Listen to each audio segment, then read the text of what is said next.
les rendez-vous du grand maître.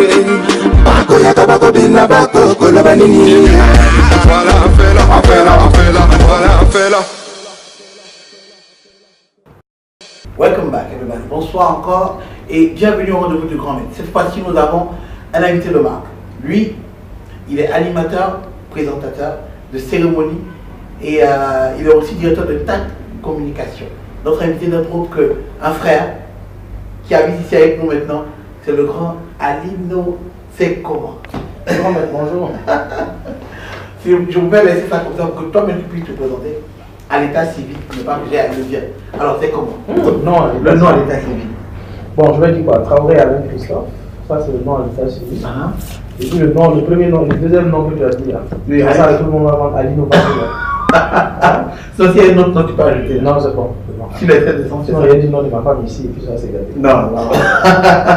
Ok, on est content de t'avoir. Tu es ivoirien ou bien tu es burkinabé? Tu es là-bas, tu es ici, on ne sait plus. Tu es né ou bien. Ça c'est une belle question. Généralement, ça fait la deuxième fois qu'on me pose cette question, mais je réponds toujours pas une chose. Je suis africain. Non, on va faire ça. Ah si, on va nous faire ça. Moi je suis sorti d'Italie, je suis africain. Oui. Mon épouse est ivoirienne. Okay. Moi, j'ai fait toute mon enfance, si tu veux, en Côte d'Ivoire. Je peux te citer plusieurs écoles, Sainte-Anne-Marie de Port-Bouilly, Saint-Étienne de Poumancy, Saint-André de Bougon. Donc on va dire quoi? Est-ce que je suis plus ivoirien que burkinabé? Tu as fait toute ton enfance ici? Pratiquement toute mon enfance. Donc après, toute la 6e jusqu'à terminale au Burkina Faso, donc je suis, on pourrait dire c'est un bon melting pot.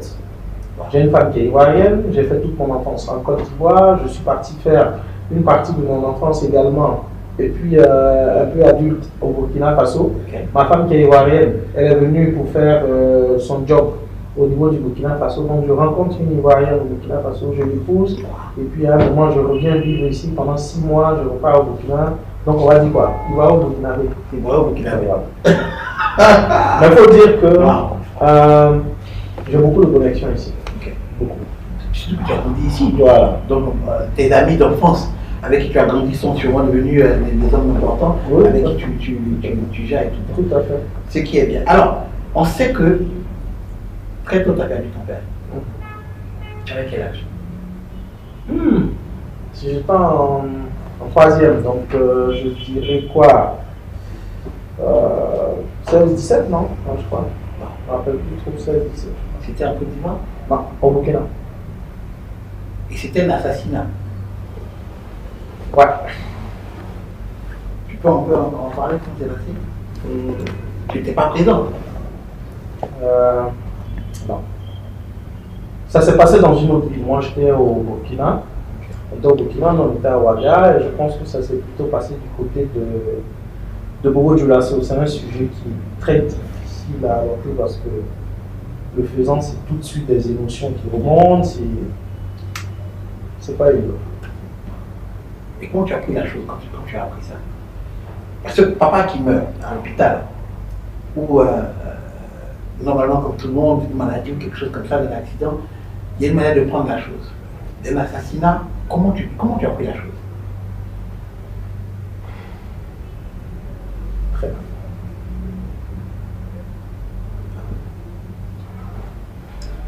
Tu sais au moins ce qui s'est passé? Ouais. Plus tard, ouais.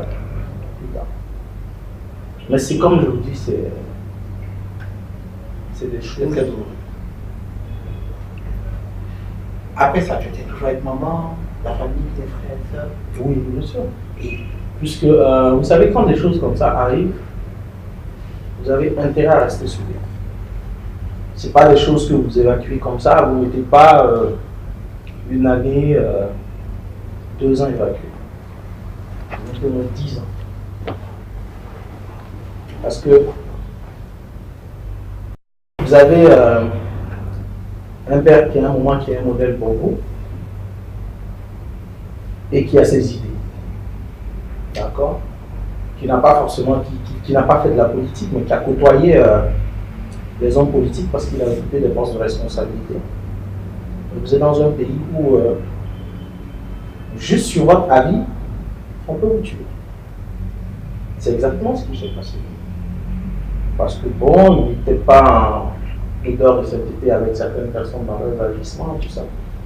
Donc, en 98, vous revenez de la maison et puis on vous annonce ça de façon laconique. Hein. On vous dit, ah bon, il y a un problème à Bobo, votre père a été assassiné. Et comment il a été assassiné, je vous épargne les détails parce que c'est des choses vous n'imaginez même pas.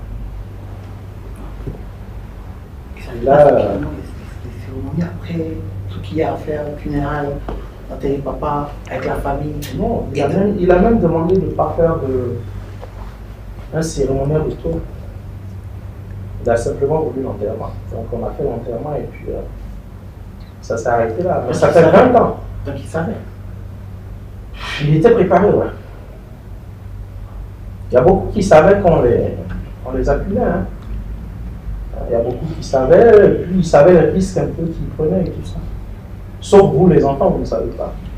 Votre mère elle essaie de lui dire, bon, écoute, arrête de parler, arrête de critiquer les gens.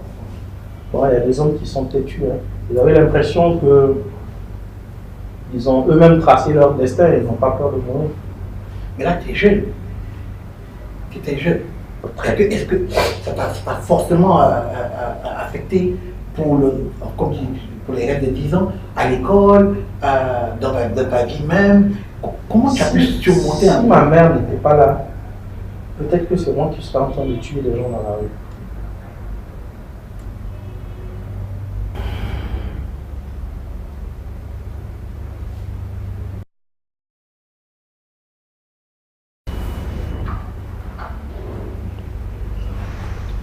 Maman a été un grand soutien moral, Beaucoup.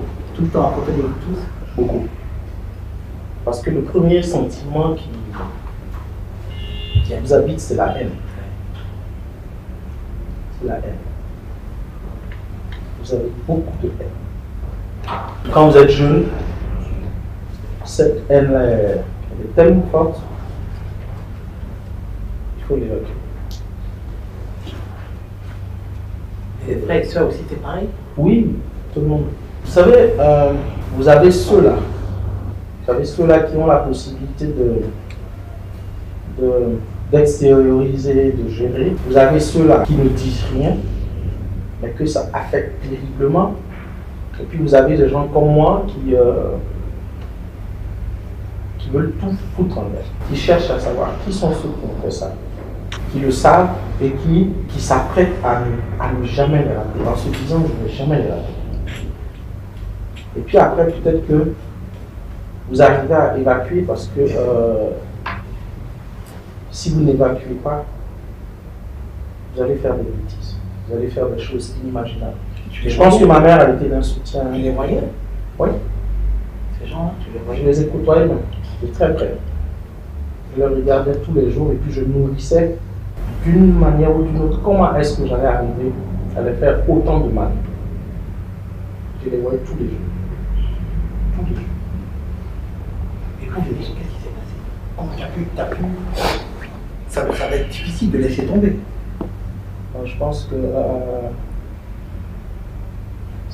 je le dis à tout le monde. Si vous avez une mère, quel que soit ce qu'elle va faire, il faut la respecter. Moi, je faisais toutes les conneries du monde, je vous le jure. J'étais prêt à tout. Hein. Je faisais toutes les conneries du monde. Et puis à un moment, je pense que la prière nous a sauvés. C'est ça qui a fait qu'on n'a pas plongé. Alors, malgré tout ça, tu restes dans le pays et tu développes ton showbiz. Tu arrives au showbiz. Encore un autre côté où tout le monde se connaît, où c'est encore chaud. Ça t'a pas fait quelque chose? Tu n'as pas voulu quitter tout ça, abandonner, être dans l'anonymat, rester quelque part tout seul? Non, avant le décès de papa, moi j'aimais la communication depuis l'école, je le faisais. Depuis l'école primaire, je le faisais, donc j'aimais la communication, j'aimais tout ce qui touchait au micro et tout ça.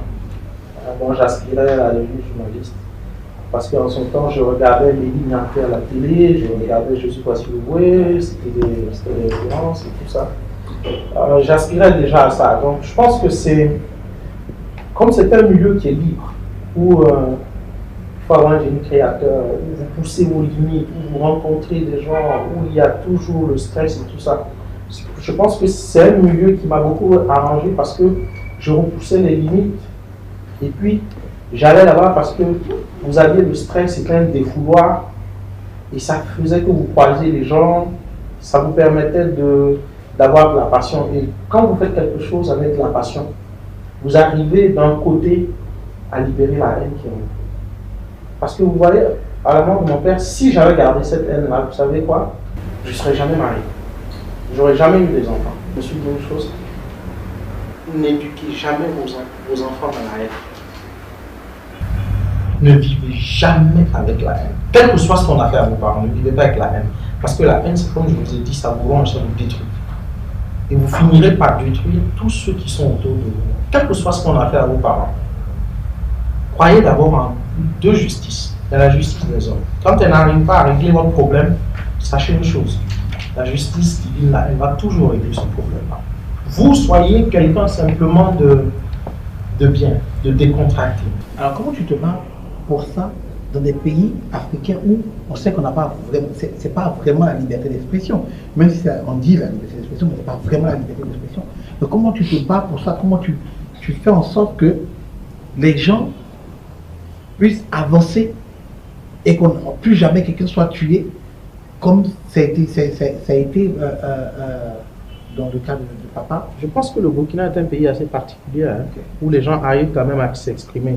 Ce n'est pas parce que je n'ai pas aimé le président Blaise Compaoré et son régime que je vais dire que lui, il muselait la parole. À un certain moment, je pense que même avec lui, la parole s'est libérée. Et je pense que des gens se sont battus pour ça. Je pense qu'au niveau du pays, mon père est décédé, est mort dans la même période que Norbert Zongo, le célèbre journaliste qui a été tué. Ils sont tous deux décédés en 98 hein, pour leurs opinions et tout ça. Mais après 98, après ce qui s'est passé, après leur mort, je pense que ça a libéré la parole. Ça a permis aux gens de pouvoir s'exprimer. Même si de temps en temps il y avait des coups fourrés où on tuait des gens, je pense que les gens ont quand même pu s'exprimer depuis 98. Ça, c'était déjà une étape. Ensuite, à son départ, les gens encore ont pu s'exprimer. On a un nouveau président qui est là, qui lui sait un peu comment il est arrivé au pouvoir. Donc je pense que le Burkina Faso est un pays assez particulier où les gens arrivent à s'exprimer, je pense. C'est vrai qu'il y a eu des états d'exception au niveau de la révolution, où beaucoup de gens sont morts et tout ça, même sous le régime de Compaoré, des gens sont morts et tout ça. Mais je pense que depuis un certain moment, depuis 98, quand même, au Burkina, on arrive à parler. Et je pense que les événements de 2014 et de 2015 ont encore été plus des catalyseurs pour permettre aux gens de s'exprimer. Et je ne suis pas le seul. Je pense que ça crée. Vous avez eu des activistes sur les réseaux sociaux qui sont nés et qui ont boosté les choses. Vous avez eu des mouvements tels que le Balin citoyen, plein d'OSC qui se sont battus pour que aujourd'hui au Burkina Faso la parole soit libérée. Vous avez les partis politiques aujourd'hui également qui se sont battus pour que les choses puissent être ce qu'elles sont aujourd'hui, que tout le monde puisse parler. Donc je pense que nous aussi on a joué notre partition, notamment sur les réseaux sociaux, parce qu'on a été très fort pendant l'insurrection, on a été très fort pendant le coup d'État, où on donnait les consignes aux populations, notamment on avait des acquaintances avec l'armée, certaines personnes de l'armée qui sont nos amis, qui sont aussi jeunes que nous. Et quand on a, je vous donne des anecdotes, quand on est en 2015, quand il y a eu le coup d'État, ben nous on ne dormait pas pendant 10 jours parce que ce soit l'armée, que ce soit la gendarmerie, quand ils voulaient relayer les informations, il fallait passer par des activistes un peu comme nous pour relayer les informations, pour dire où est-ce qu'il faut aller, qu'est-ce qu'il ne faut pas faire, quel regroupement il faut disperser, comment les troupes allaient arriver, et même les informations à ne pas donner. Parce qu'à un certain moment, on signalait les troupes à l'entrée de Ouaga, où nous on relayait l'information qui dit ne donnez pas la position des troupes et tout ça. Écoutez, on a fait tout ce qu'il faut. Très ordinaire. Je vous dis, c'est un peuple qui est extraordinaire. Au-delà du fait que c'est peut-être des gens qui entre eux, on est très souvent méchants et tout ça, mais c'est un peu, quand ils se lèvent pour une même cause, on ne peut pas les arrêter. C'est quand même assez extraordinaire. Pas que ce jour, on l'a tous vu. Ouais, tout à fait. Alors, on revient un peu au showbiz. On arrive au showbiz. Et ton évolution dans le showbiz, ça n'a pas été facile. Non. Regardez, je vais. Parce que moi j'ai eu le bac assez vite, hein, j'ai eu le bac en 99. Donc, je vais au Bénin pour faire mes études. en commerce international. Et avec le... Vous savez, quand le vieux est décédé, ils n'ont pas fait que le tuer, hein. Ils nous ont même traqués. Ah, Ouais. Avec la maman, on coupait les ressources et tout ça pour reverser sa pension et tout ça, ils ont bloqué. Donc du coup, maman n'a plus d'argent pour payer mes études. Faut revenir. Donc je reviens au pays, je m'inscris à l'université de Ouagadougou en histoire. Et même en son temps pour payer, je pense que ça faisait 15 000.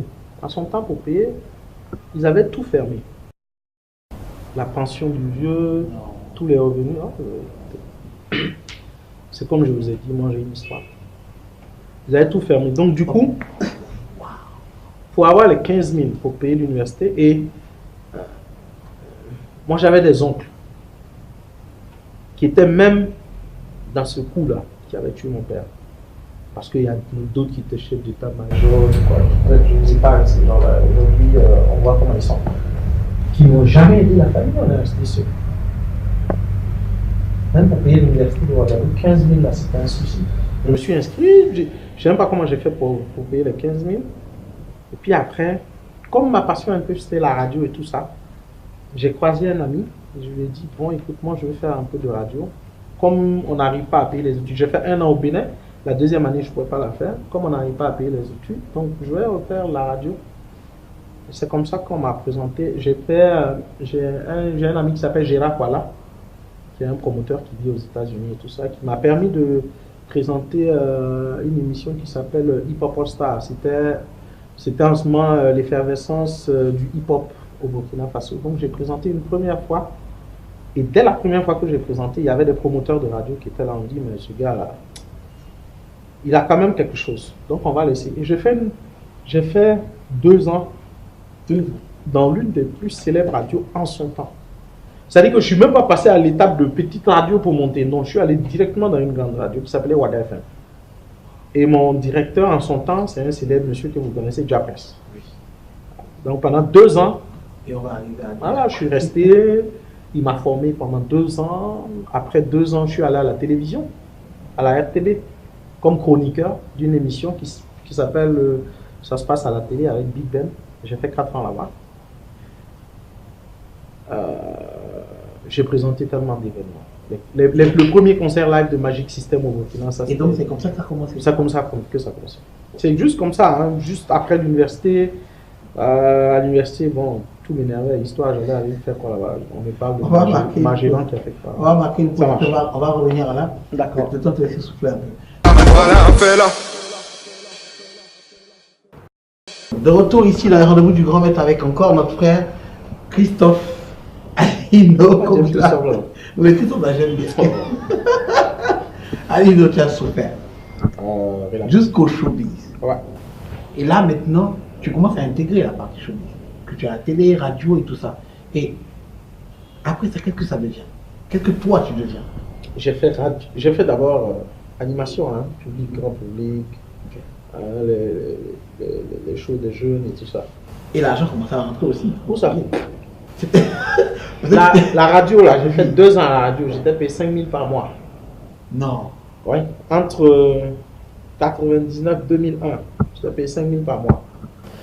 J'ai commencé à faire les cérémonies de mariage, où j'étais payé à 15 000 pour les cérémonies, 15 000, 20 000 pour les cérémonies. Oui, attends, c'était 99 jusqu'à 2002. C'était 5 000, 7 500, 15 000, 20 000, quoi. Et puis, 2003, j'intègre Faso Park. Faso Park, c'est le plus grand parc d'attractions du Burkina, où je rentre comme responsable commercial. Okay. Là, ça commence à aller. 200 000 au moins? Non. Mon premier salaire là-bas, c'était 75 000. Non. Si.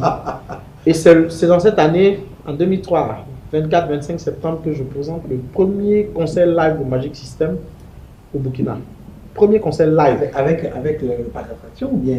Oui, avec le parc d'attraction et tout ça. Donc du coup, c'est comme ça que je fais la connaissance de Asalfo, Goudo Etido, manager, tout ça. Et puis ça va devenir une longue histoire. Hein. Mais là, tu vis toujours en famille? Oui, bien sûr, là je suis en famille. Après, bon, ça commence à aller un peu parce que, vous savez, vous grandissez. Le showbiz, c'est pas comme en Côte d'Ivoire où les présentateurs peuvent toucher 150 000. Non. Là-bas, on allait doucement. Hein? Faut dire, on allait à rien même. On allait à 15 000, quoi, 20 000, 30 000. Et puis après, il y a le premier salaire qui commence à tomber, tout ça. Et puis en 2006, 2007, c'est là il y a le déclenchement parce que là, en ce moment, vous commencez à présenter les cérémonies institutionnelles. Là, on commence à vous payer un peu cher. C'est-à-dire des cérémonies comme quel genre de cérémonie? La cérémonie d'État. Vous présentez les cérémonies où il y a un ministre qui est présent, où il y a le premier ministre qui est présent. présent. Ça ne te disait rien après tout ce que tu as vécu d'aller présenter des films politiques? Ah non, non, non, non, non, c'est pas politique. Attention, les cérémonies institutionnelles, c'est quoi? Vous avez l'UEMOA qui présente une cérémonie, qui invite le premier ministre. Attendez, vous présentez, est-ce que vous regardez la tête du premier ministre pour présenter? Non, je dis pas. Personnellement, je n'aurais pas fait. Je dis que si j'ai vécu une histoire particulière, peut-être que ça me reviendrait un peu. Je vais vous dire une chose. Moi, j'ai travaillé pour Madame Sala Compaoré. Vous connaissez Madame Sala Compaoré? C'est la femme de M. François Compaoré. M. François Compaoré, c'était le frère de M. Blaise Compaoré. Je vous ai dit que si vous travaillez avec la haine, si vous vivez avec la haine, vous allez mourir avec la haine. Vous allez contaminer tout le monde. Ne vivez pas avec la haine. Travaillez. Faites ce que vous avez à faire. Évoluez. N'en voulez pas à certaines personnes. N'en voulez pas à tout le monde. Dites-vous une chose, c'est vous qui ouvrez votre voie, c'est vous qui ouvrez votre chemin. Vos parents auront fait ce qu'ils peuvent faire et ils vous ont ouvert la voie. Ne vivez pas avec la haine.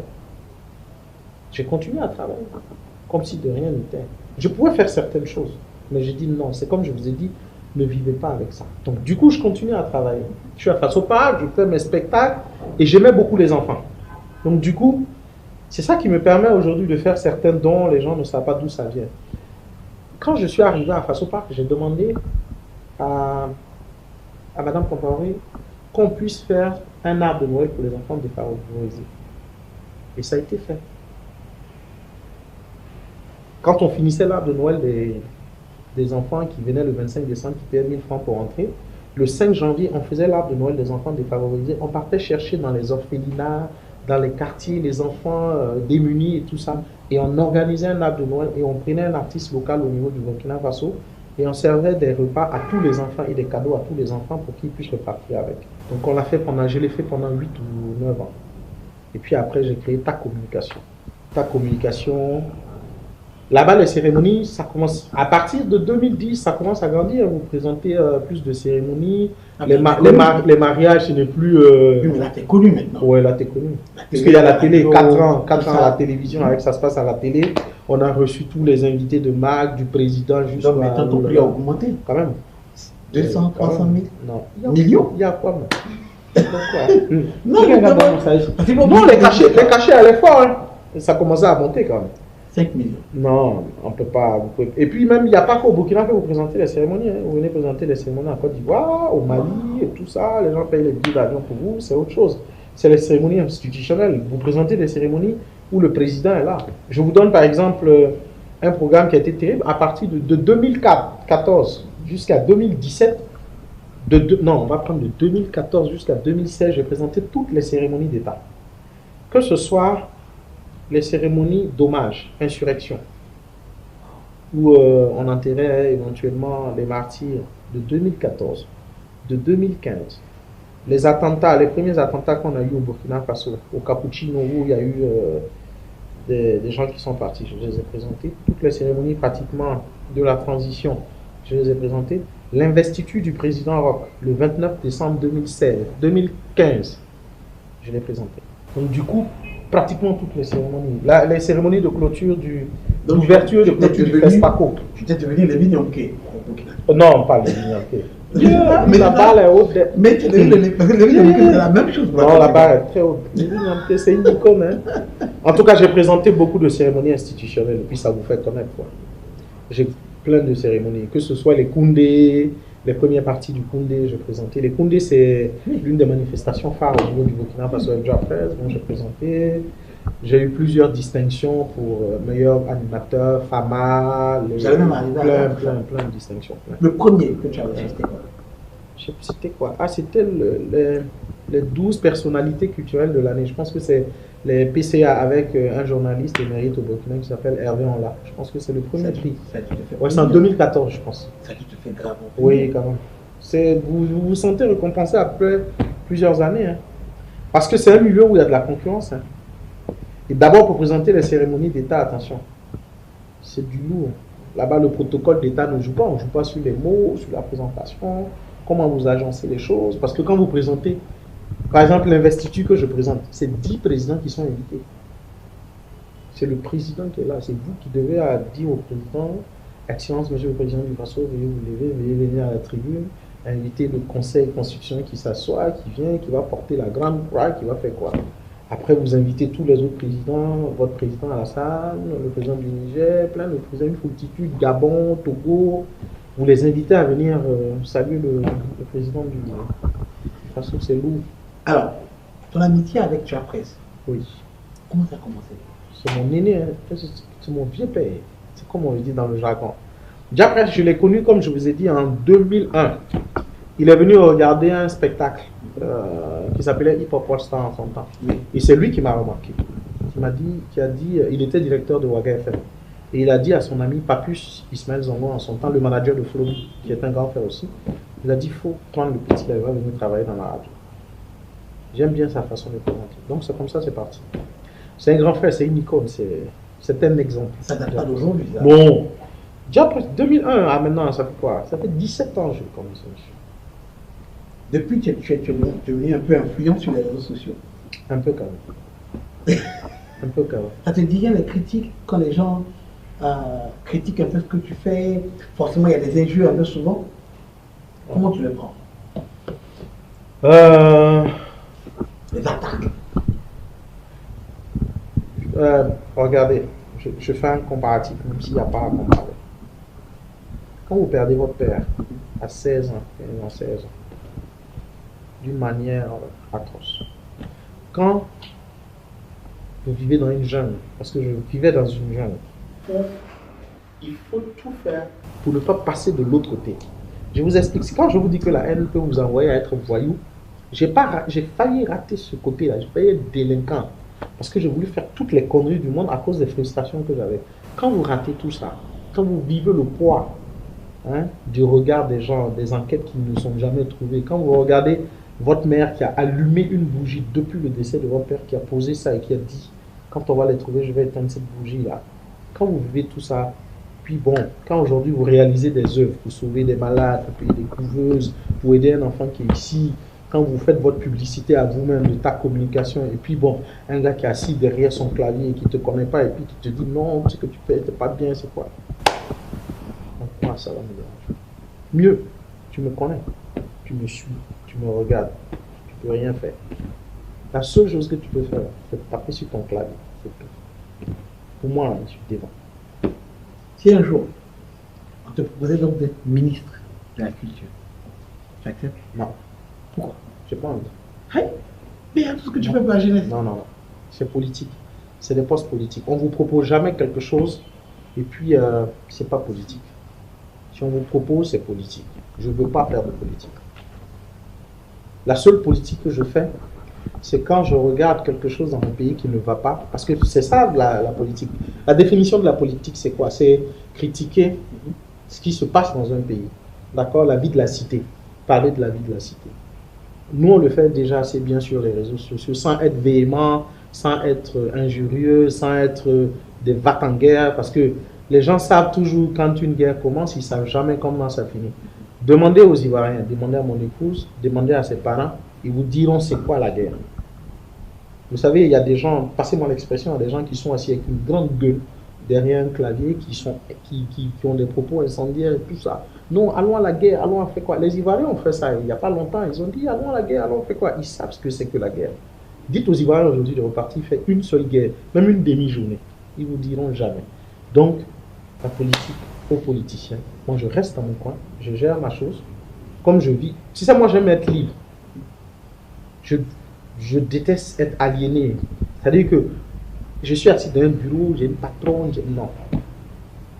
Moi, je veux avoir ma patronne dans plusieurs points. Elle me dit, je prends Kadi Diallo, qui est avec vous. Elle, c'est ma patronne. Elle me dit, Alino, j'ai besoin d'artistes. Je dis, ok, je peux venir pas. Je viens chercher les artistes. Alino, j'ai besoin de quoi? Ça, c'est de bons rapports. Vous n'êtes pas aliéné, vous n'êtes pas bloqué. Quand elle a besoin de vous, elle vous appelle. Et vous, Vous connaissez votre relation. Même si vous êtes très liés, il y a une relation qui existe. Vous n'oubliez jamais votre place. C'est elle la patronne. Elle te demande de faire un service. Tu viens, tu fais le service. Tu lui rends le service et puis après, c'est parti. Vous n'êtes pas liés. Parce que quand vous êtes liés, après, ça va se gâter. Parce que c'est trop lourd. J'aime pas être attaché. Non, moi j'aime être libre. Donc du coup... Même si c'est président, tu as refusé. Président de quoi? Non, président de la République, ça c'est un destin. Vous savez même pas quand est-ce que ça arrive. Ça peut te taper un jour, comme le disent les gens. Ça, tu sais pas comment ça arrive. Donc si la jeunesse se lève et peut dire, on te veut comme président. Non, toi aussi. C'est film ou bien? Non, avec tout ce que tu fais pour la jeunesse, non. Finalement, tu peux être bien placé. Là, dans les commentaires, même les gens me disent, t'as vu? Éloigne-toi de la politique. Non. Si, beaucoup. Non, on sait ce que c'est que la politique. Il y a des gens, je t'explique.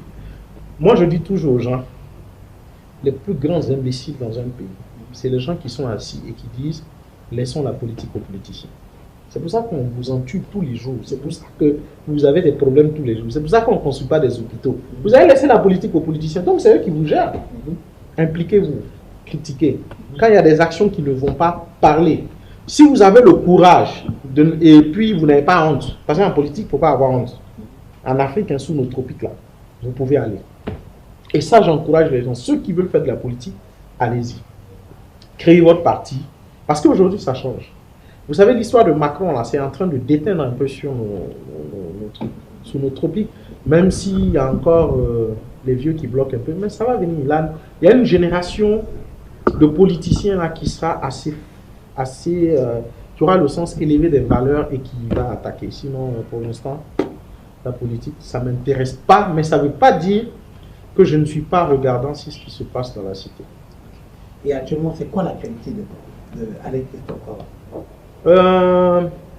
C'est toujours.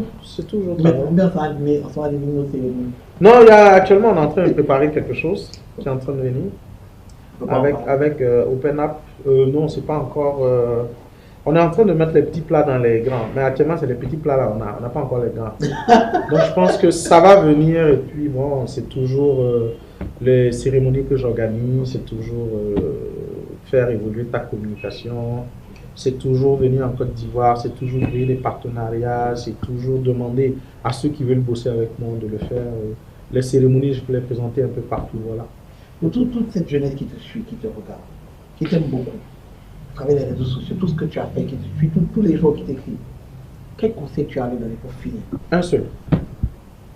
Si tu barres, tu vas d'abord. Fait. Ça dépasse pas ça. Si tu barres, tu vas d'abord. Tu sais ce que ça veut dire? Je sais. C'est tout. Il n'y a pas de miracle. On fait pas de... Et puis, un dernier conseil. Laissez Dieu. C'est la volonté de Dieu. C'est faux. La volonté de Dieu, là, tu t'assois à la maison et puis tu dis c'est la volonté de Dieu. Tu n'as pas de travail, tu ne te lèves pas. Puisque toi, tu as un gros diplôme, mais tu ne veux pas redescendre au deuxième, tu es au 5e étage. Tu ne veux pas venir au 2e étage pour travailler, pour monter au 3e, au 4e, 5e. Tu dis non, j'ai master. Il ne peut pas aller faire travail de BTS. Et puis tu dis non, c'est la volonté de Dieu. Inch'Allah, tu vas mourir pauvre. Dieu, là, il te donne la force d'avoir l'intelligence, de te lever et de te battre. Commence par le bas de l'échelle. Tu vas forcément monter. Tous ceux qui travaillent là, il y a les résultats, ça m'en parle. Quel que soit le temps que ça prendra. Il n'y a pas quelqu'un qui travaille et puis il ne mange pas. Ça, c'est faux. C'est clair. Frère, je suis content de t'avoir reçu. Merci. Plein de comment on va appeler ça, plein de sagesse. Les mots qu'on a entendus de toi, on n'espérait pas les entendre. On ne pensait pas qu'un jour, sera assis en train de raconter ça comme c'est, puis sortir toutes ces phrases à l'endroit de la jeunesse. Et puis merci encore pour ce que tu fais, donc les couveuses, merci. Tout ça, les œuvres de charité. Et ça encore, on n'a pas parlé de ça longuement parce que d'autres personnes ne savent pas que ce que tu fais, et ce que tu fais justement. Merci d'être passé. Merci à vous. À bientôt. En tout cas, merci de nous avoir suivis. On est encore ensemble la semaine prochaine pour une autre édition des Rendez-vous du Grand Maître. Les rendez-vous du Grand Maître. Voilà, fais-la, voilà, fais-la.